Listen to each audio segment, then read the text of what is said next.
This quiet, sturdy loom wove the cloth that earned our daily bread. In our fields, we minded our sheep that gave us their wool. It took a week of throwing the shuttle backwards and forwards, weft and warp, to make a piece of cloth like this. Our piece would go to market and be sold. And we'd start again on another piece to earn our food the next week. That's how it was. A simple life. Hard. Very hard. But simple. Before the machines took over. We lived in the country. Sometimes hungry. But more at peace. And it was nature as ran our lives.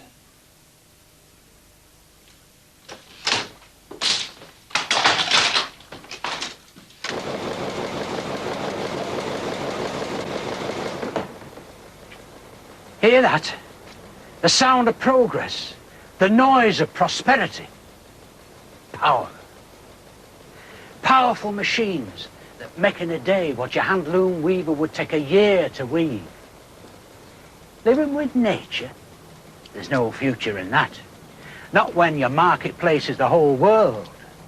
Living with nature, when a bad harvest can make paupers of you. I'd say to every man, woman and child, come to the towns where machines can regulate your labour and you'll not starve. So we went, me and Betsy and the children, to work his mighty machines. There were 2 more children born to us. Then Betsy died. She never saw the countryside again. In the country, we used to get up when it were light, do our weaving, see to our animals, go to sleep when it were dark. In the mill, we started work when the bell rang and stood beyond exhaustion at them rackety machines till Master gave permission to stop. Oh, each week a wage of sorts. Each week of slavery to the machines, keeping us alive. But for what? It's not living. It's not natural. It's not right. As the Industrial Revolution grew, an army of working men known as navvies began to dig a system of canals that would eventually crisscross the country. The canals were very important to the factory owners because they needed heavy raw materials, wool and cotton, or even heavier ones like coal and iron ore. And then, when the product had been made, it had to be taken to other towns and cities where people could buy it. As the canal network grew, so did industry. Although by our standards canal traffic was slow, only a few miles per hour, it was more efficient than using pack horses or wagons on the roads.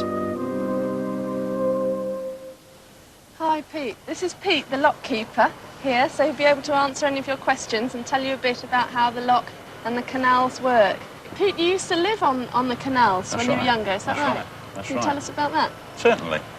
I'll tell you some of the cargoes that were carried. We used to carry coal, some textiles, but by and large, of course I'm not an old man, I'm only a young man, so by and large it was coal that we were carrying. And the competition even then was very fierce, but by and large the canals were running down. And all the carrying virtually had gone to the railway. And how many people do you think would live on a boat? Azad? About 5. Possibly about 5 or 6 people on a boat about this size. What do you think that would be like? It would be a bit of a struggle and a tight squeeze. I think it would be a tight squeeze and, you know, if you didn't get on with a member of your family. Well, things were actually quite orderly and you had to get on. If a boat was running during the night, people had to sleep, people were actually working, so you had to get on. So things were run on the boat very tight, in a very orderly fashion. When you're living on the boat and when you're sleeping, is it hard to get to sleep because of the sound of the water? Well, when I was a lot younger, you went to sleep because you was tired. OK, any more questions? Yes? Goodbye! Pete. I'll go and ask. Thanks.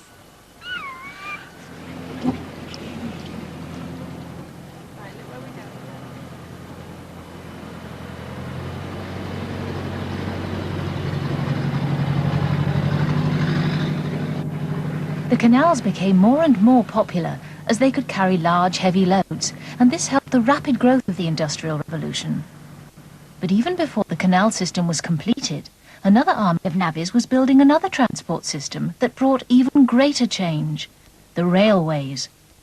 Armed with only picks and shovels, they created the first and most extensive railway system in the world, and in just over 50 years. Factory owners could now distribute their products much faster than by canal, and travelling by train became a popular pastime, even though it was rather slower than a modern 125.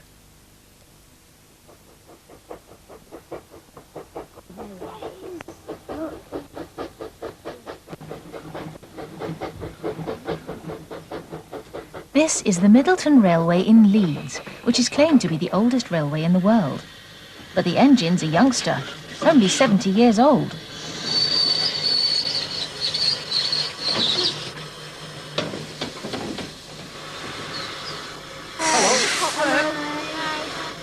Hot work? It certainly is. It's a lot hotter than a diesel. We'll go and have a look round the front of the engine, see the rest of it. Come on.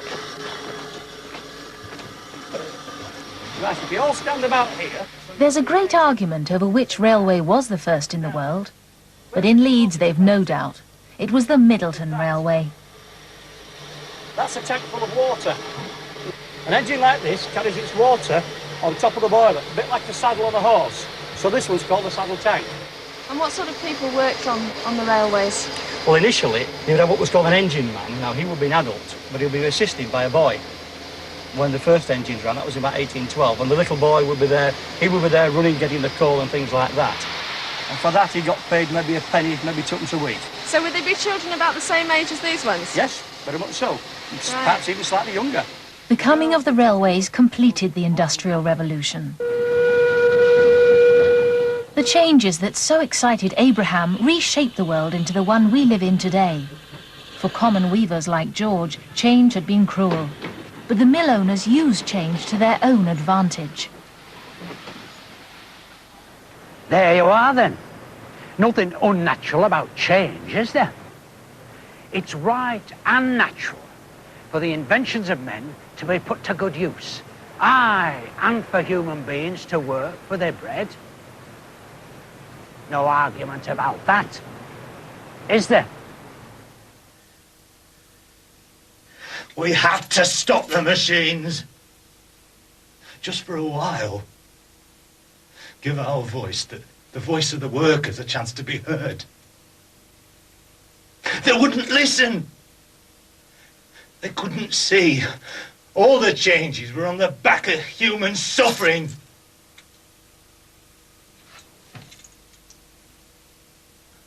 Aye, there was cloth sold all over the world.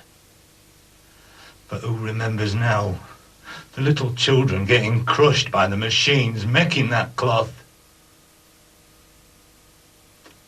The price of prosperity, we're told.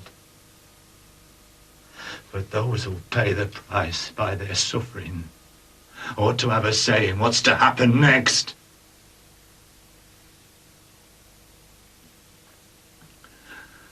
Well, I've had my say. And I'm to pay the price for it.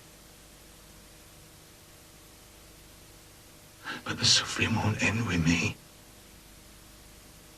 There's my daughter, Hannah, and my sons, Joseph and Roger, and Sal, my little lass.